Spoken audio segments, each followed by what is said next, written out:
আমার ছেলের ৩য় তম আইপ্যাড আজকে টরন্টোর একটা পার্ক থেকে চুরি হয়ে গিয়েছে। বিস্তারিত সবকিছু ব্লগে বলবো। এখন যাকে দেখা যাচ্ছে উনি হচ্ছে সাহিত্য টিচার। উনি নিজে সাহিত্য যে আইপ্যাডটা স্কুলে ইউজ করে ওটা এসে দিয়ে গেল, কারণ শুদ্ধ তাকে জানিয়েছে যে সাহিত্যর মনটা ভীষণ খারাপ আইপ্যাড চুরি হওয়ার কারণে। তো যাই হোক, আমার ছেলের আইপ্যাড ভাগ্য খুবই খারাপ। একদম ছোটোবেলায় আইপ্যাড দিয়েছিলাম, যেটা তখন ও ভালো মতো বুঝতো না, জানালা দিয়ে থ্রো করে দিয়েছিল। আমাকে বারবার হাত ধরে টানতেছিল, ইশারা করতেছিল, হাত জানালা দিয়ে বাহিরে বের করে দিয়েছিল।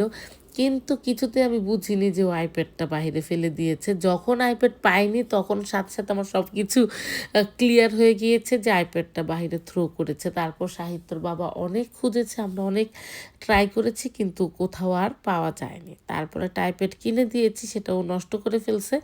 বাট ওটার সাথে ইন্স্যুরেন্স আছে, অ্যাপেল কেয়ার কভার করে কিনা। আমার এই শোরুমে আসা দরকার ছিল, আমার আর সময় হয়নি। ৩ নাম্বার আইপ্যাড আরেকটা কিনে দিয়েছে, যেটা ও বর্তমানে ব্যবহার করতেছিল, আজকে চুরি হয়েছে। তো নর্মালি স্কুল থেকে ওকে একটা আইপ্যাড দিয়েছে, যেটা ও স্কুলে ব্যবহার করে। তাছাড়া ওর নিজের আইপ্যাড ব্যবহার করতে বেশি কমফোর্টেবল ফিল করায় টিচারই ওকে পারমিশন দিয়েছে যে তুমি তোমার আইপ্যাডটা আনতে পারো। তো ওর আইপ্যাডটা মাঝে মাঝে নিয়ে যেত, নিয়ে আসতো, খুব সুন্দরভাবেই চলতেছিল। কিন্তু আজকে স্কুল থেকে ওদেরকে একটা পার্কে নিয়ে গিয়েছিল, সেখানে কিছুক্ষণ খেলাধুলা করার পর আইপ্যাডটা না ব্যাগে ঢোকাতে মনে হয় ভুলে গিয়েছে। বাসে ওঠার সাথে সাথে ও মনে করেছে, আর টিচার সেকেন্ডের মধ্যে যে সব জায়গায় নাকি তন্ন তন্ন করে খুঁজেছে, ক্লাসরুমে, তারপরে পার্কে, সব জায়গায় খোঁজার পর যখন আইপ্যাডটা পায় নাই, তখন টিচারেরও অনেক মন খারাপ হয়ে গিয়েছে। আর বোঝা গিয়েছে কেউ চুরি করে নিয়ে গিয়েছে, কারণ 1 সেকেন্ডের মধ্যে আইপ্যাড কোথায় চলে যাবে।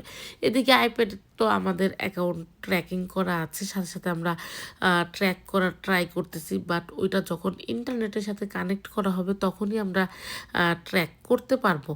তাই বোঝা যাচ্ছিল না যে এটা কোথায় আছে। তো যাই হোক, ওর টিচার ওর স্কুলের যে আইপ্যাড আছে সেটা তো দিয়ে গেল, তো ওটা আপাতত ব্যবহার করতেছে। আমি এদিকে চলে আসছি অ্যাপেলের শোরুমে, যে নষ্ট আইপ্যাডটা ছিল ওটা নিয়ে, যে এটা অ্যাপেল কেয়ার কভার করে কিনা বা ঠিক করতে কতক্ষণ সময় লাগবে তা জানার জন্য।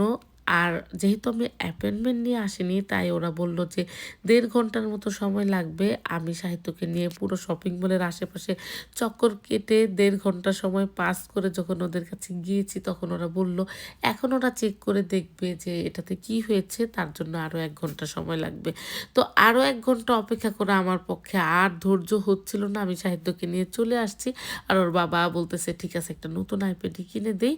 আর যেটা চুরি হয়েছে সেটা ওর বাবা লক করে দিয়েছে। যখনই এটা ইন্টারনেট কানেকশন পাবে আমাদের কাছে অ্যাড্রেস চলে আসবে কোন জায়গায় ওপেন করা হয়েছে, আর সাথে সাথে সব কিছু লক হয়ে যাবে। আর স্ক্রিনের উপরে শুধু ওর বাবার নাম্বারটা উঠে থাকবে যে এই নাম্বারে ব্যাক করো, কোনো কানাডার মধ্যে যেন কেউ এটা ব্যবহার না করতে পারে সেই ব্যবস্থা করা হয়েছে। তো দেখা যাক এই চোরটাকে আমরা ধরতে পারি কিনা। সবাই আমাদের জন্য দোয়া করবেন। চোর ধরা পড়লে ইনশাল্লাহ আপডেট আপনাদেরকে জানাবো। তো ভালো থাকবেন সবাই। আজকে এখানেই সবাইকে জানাচ্ছি আল্লাহ হাফেজ।